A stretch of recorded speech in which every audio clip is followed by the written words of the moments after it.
ओम शांति। 14 नवंबर आज अव्यक्त बाप दादा के महावाक्य अवतरण हुआ है। एक बहुत ही सुंदर बात हम सबके लिए आ रही है। शिव बाबा वरदाता है, हमें वरदान देता है, हम उसके वरदानी बच्चे बन जाते हैं। तो बाबा कह रहे हैं, वरदाता बाप सभी वरदानी बच्चों को देख रहे हैं। वरदाता बाप ने तो सबको बहुत ज्यादा और समान वरदान दिए हैं, परंतु लेने में सब अलग अलग हो जाते हैं। बाप तो संपन्न है, भंडारों से भरपूर है, उसके सर्व खजाने भरपूर हैं, इसलिए किसी को देने में कोई कमी नहीं करते।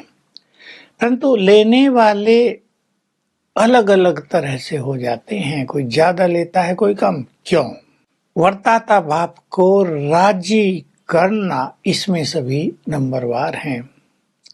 बाप भोलानाथ है, जल्दी ही वरदान दे देता है, लेकिन उसको राजी कैसे किया जाए, आज उस पे चर्चा है।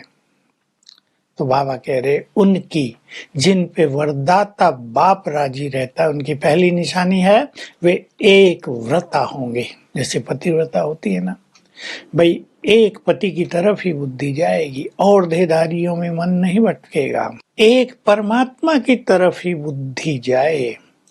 व्रत ले लिया हो, वृत्ति में एक ही समाया हो, बाकी कोई नहीं, यह है एक व्रता। लेकिन बच्चे बड़े चतुराई से जवाब देते हैं, बाबा आप तो निराकार हो, बातें हो जाती हैं बहुत सारी, साकार में बातें करने के लिए कोई चाहिए। वैसे तो एक ही आप हमारे हो, सदा आप हमारे साथ रहते हो, हम आपके हैं, लेकिन साकार में तो कोई चाहिए, आप तो निराकार अव्यक्त हो।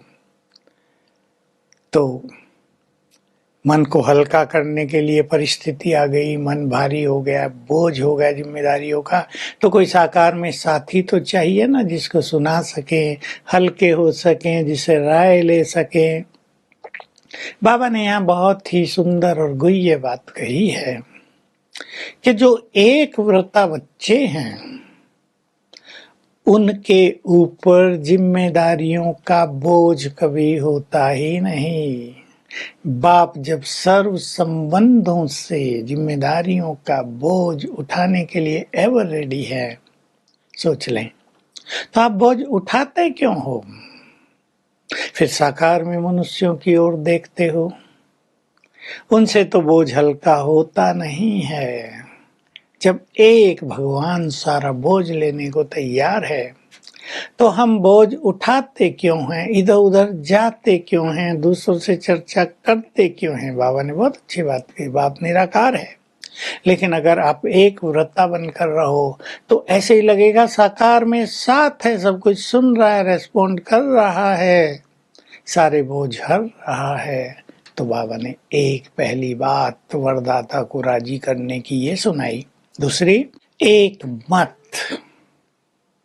श्रीमत पर, परमत मन मत पर नहीं, और तीसरी बात एकता और एकांत प्रिय। संगठनों में एकता कायम रहे, क्योंकि जब एकता नहीं होती, टकराव होते हैं, सेवाओं में विघन पड़ जाता है, और जो बाप की सेवाओं में विघन डालने के निमित्त बने, उससे भगवान राजी कैसे होगा? एकांत प्रिय, एकांत बहुत बड़ी चीज है योगी जीवन के लिए।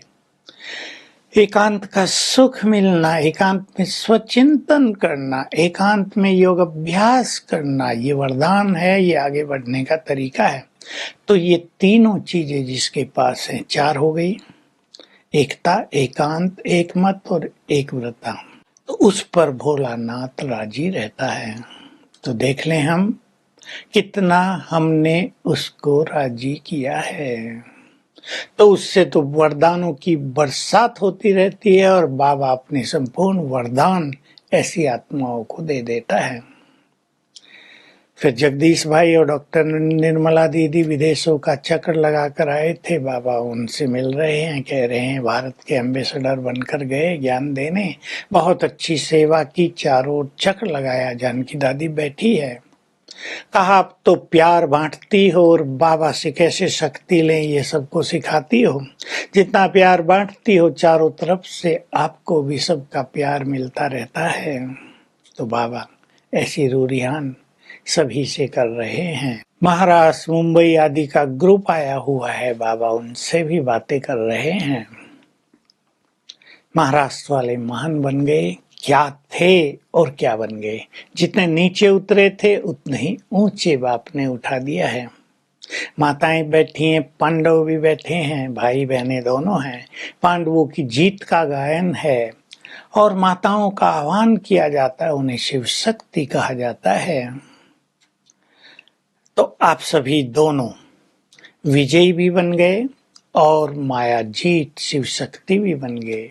शिव शक्तियां जग गई हैं, इसलिए उनका जागरण हो रहा है, पांडवों का जागरण नहीं होता। बाबा कह रहे हैं शक्तियों में, माताओं में मोह ममता ज्यादा दिखाई जाती है, बाल बच्चों में, पोत्रों धोत्रों में, और पांडवों में थोड़ा अहम, थोड़ा क्रोध आ जाता है। इन दोनों से मुक्त होकर आप सभी विजयी बन जाओ, बाबा का नाम रोशन करेंगे, महान आत्मा बन जाएंगे। दूसरे ग्रुप से मिल रहे हैं बाबा, थोड़े बुजुर्ग लोग थे, कह रहे हैं भले शरीर न चलता हो लेकिन मन तो उड़ान भर सकता है, कभी सूक्ष्म लोक में, कभी परम धाम में, कभी देवलोक में।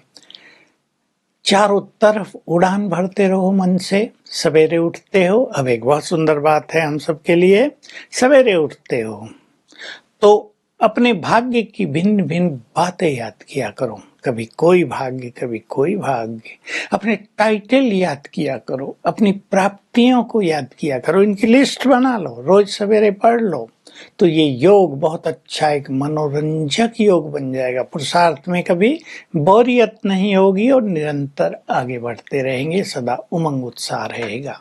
वरदान है कैचिंग पावर के द्वारा अपने ओरिजिनल संस्कारों को कैच करने वाले शक्तिशाली आत्मा भाव। उन दिनों साइंस वाले बहुत पहले की आवाज को कैच करने के लिए रिसर्च कर रहे थे। बाबा कहते हैं तुम्हें कैच करना है अपने 5000 साल पहले के संस्कारों को। तुम कितने दिव्य थे, भरपूर थे, संपूर्ण निर्विकारी थे, उन्हें कैच करो, उन्हें सामने लाओ, तो जल्दी ही सारे संस्कार बदल जाएंगे और तुम बहुत पावरफुल बन जाओगे। स्लोगन है ब्राह्मण जीवन का श्वास है खुशी, जान भली चली जाए खुशी न जाए, ऐसा हमें पुरुषार्थ करना है। तो आज का हमारा अभ्यास और पहले चिंतन होगा कि बाबा से मुझे क्या क्या भाग्य मिले हैं, क्या क्या प्राप्तियां हुई हैं, क्या क्या टाइटल मिले यानी स्वमान, उनकी एक लिस्ट बना ले। 50 बन सकती हैं आराम से, 25 तो सभी बना सकते हैं, बैठकर बनाएं और सवेरे उठकर 3 मिनट उन पर एक दृष्टि डालें रोज। तो ऐसा नशा चढ़ेगा, ऐसा मन चार्ज हो जाएगा, सुस्ती भाग जाएगी और सवेरे का टाइम बहुत ही सुंदर व्यतीत होगा। तो आज अभ्यास करेंगे। मैं फरिश्ता सूक्ष्म वतन में हूँ, वरदाता बाप राजी है, सामने बाप दादा विराजमान हैं, परम सद्गुरु रूप में दृष्टि दे रहे हैं और मस्तक पर तिलक लगाकर मुझे कोई वरदान दिया है, उसे स्वीकार कर लेंगे, उसके नशे में रहेंगे। दिन में 5 बार ऐसा अभ्यास कर लेंगे। Om Shanti. To watch Peace of Mind channel videos on YouTube, subscribe us on youtube.com/tvpeaceofmind. Just a click for a peaceful life.